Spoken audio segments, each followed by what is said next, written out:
George Osborne says the economy is on the turn. Today's sale of Lloyds shares adding to a stream of positive economic news. Yet is the Chancellor raising the flag of victory in the economic war just a little too soon?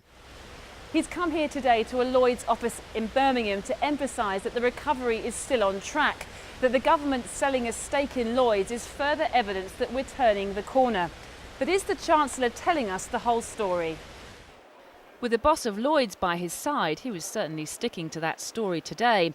But only yesterday, the Business Secretary Vince Cable warned of the dangers of growth fuelled by a property boom, thanks to the Chancellor's policy to get Britain's housing market moving. Are you not worried that your policies are creating a housing bubble that will burst? We all know the consequence of a housing bubble and how dangerous that can be for the economy.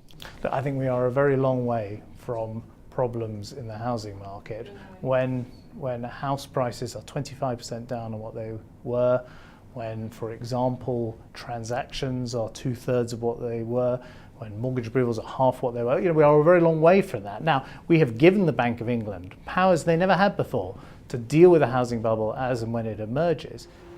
So he's clearly not ruling out the possibility of a housing bubble. Of course, it was 5 years ago to the very day that Lloyds bought HBOS, whose excessive property lending led to the government's massive £20 billion bailout. So do we as taxpayers get all our money back? The government has sold 6% of Lloyds shares, raising just over £3 billion. Allowing for the cost of buying the shares in 2009, the government claims that's a profit of £61 million. But that doesn't include the interest we've paid on the money we borrowed to buy the shares, which could top £430 million. We haven't made a profit on this as is being billed by the government, because if you take account of the interest we've paid on the debt that we borrowed to buy the shares in the first place, this is actually a net loss of some £300 million.